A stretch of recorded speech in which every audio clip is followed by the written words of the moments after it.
On a tous ce petit vélo dans la tête. On réfléchit trop, on se juge un peu durement, ou on cherche simplement à être plus en paix. Eh bien, les 4 accords Toltec, c'est un peu comme une boîte à outils pour ça. C'est une approche super concrète pour transformer notre relation avec nous-mêmes et aussi avec les autres. Allez, on plonge dedans. Tout part de là. Cette phrase, c'est vraiment le cœur de toute la philosophie Toltec. Notre parole, c'est l'outil le plus puissant qu'on ait en tant qu'être humain. C'est une véritable magie. Elle peut construire des choses magnifiques, mais elle peut aussi en un instant tout anéantir. Alors, voilà notre programme. D'abord, on va voir ensemble ce fameux pouvoir de la parole. Ensuite, on va décortiquer un par un les 4 accords. Chacun est une clé, une étape pour se sentir plus libre et plus serein. On commence par la base, la fondation de tout le reste, la parole. Cet outil à double tranchant, capable du meilleur comme du pire. Et ça, ce n'est pas juste une belle phrase. Pensez-y. Une petite remarque entendue dans l'enfance, un truc dit sans réfléchir, comme «t'es bête» ou quoi, ou «regarde comme elle est moche», eh bien ça peut s'installer en nous et saper notre confiance pendant des années, voire toute une vie. C'est dire le poids incroyable que peuvent avoir les mots.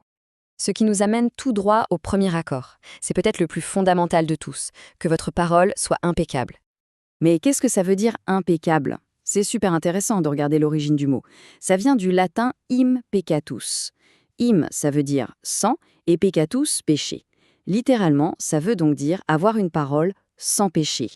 Attention, ici le mot péché n'a rien de religieux ou de moral. Dans cette philosophie, un péché, c'est tout ce qu'on fait, dit ou pense contre soi-même. Le plus grand péché, en fait, c'est de se rejeter soi-même. C'est de s'auto-saboter. Du coup, quand notre parole n'est pas impeccable, qu'est-ce qu'on fait? On répand ce que l'auteur appelle le poison émotionnel. C'est toute cette énergie négative qu'on diffuse à travers les ragots, la critique, le jugement. C'est un poison qu'on envoie aux autres, mais qu'on s'inflige aussi à soi-même en premier lieu. Et ça, c'est vraiment le point le plus important. Oui, il faut être impeccable avec les autres, mais c'est encore plus crucial dans notre dialogue intérieur. On est souvent notre critique le plus féroce. On se dit des choses qu'on n'oserait jamais dire à notre pire ennemi. Donc, la première personne avec qui il faut être impeccable, c'est soi-même. Allez, on passe au deuxième accord. Celui-ci, c'est un vrai bouclier. Un bouclier contre le poison des autres. Quoi qu'il arrive, n'en faites jamais une affaire personnelle. Cette phrase, elle peut tout changer. Ce que les autres disent et font, en réalité, ça n'a quasiment jamais rien à voir avec nous. C'est juste une projection de leur propre film, de leur propre monde, de leur peur. Ils agissent pour eux, pas contre nous. D'accord, mais en pratique, comment on fait? Prenons un exemple concret. Comment réagir quand on se prend une critique en pleine figure? L'anecdote de l'auteur Simon Sinek est juste parfaite pour ça. Alors voilà, Sinek est en pleine conférence et un type dans le public le challenge de manière assez agressive. En gros, il lui demande s'il a déjà dirigé une grosse boîte, sous-entendant qu'il n'est pas légitime pour donner des conseils de management.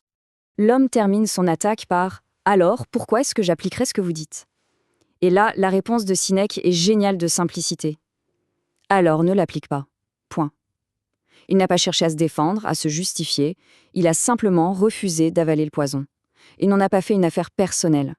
On en enchaîne avec le troisième accord. C'est un outil ultra puissant pour éviter des tonnes de conflits et de souffrances inutiles qu'on s'inflige tout seul. Ne faites aucune supposition. Regardons un cas d'école que tout le monde a déjà vécu. Le fait, tout simple, on envoie un message et on n'a pas de réponse. Et là, qu'est-ce qui se passe dans notre tête? C'est le festival. C'est fini, j'ai tout fichu en l'air, j'ai dû dire un truc de travers, la personne est sûrement être quelqu'un d'autre. Bref, on se crée un drame monumental à partir de rien du tout. Mais pourquoi on fait ça? C'est simple, notre cerveau déteste le vide.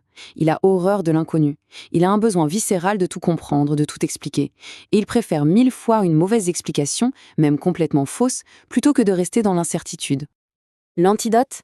Il est simple en théorie, mais il demande un peu de courage. Au lieu de s'inventer des histoires, il faut oser poser les questions. Communiquer. Demander clairement ce qu'il en est pour avoir la vérité, plutôt que de se noyer dans nos propres fictions. Et nous voilà au quatrième et dernier accord. C'est celui qui vient cimenter tous les autres, celui qui leur donne vie. Faites toujours de votre mieux. Ce qui est génial avec cet accord, c'est que ce n'est pas du tout un appel à la perfection. Au contraire, c'est la reconnaissance que notre mieux n'est pas une constante. Le mieux qu'on peut faire un lundi matin en pleine forme n'est pas le même qu'un vendredi soir quand on est épuisé. L'important, c'est l'action elle-même, l'effort fourni à l'instant T. Et quand on s'engage à faire de son mieux, quelque chose de magique se produit.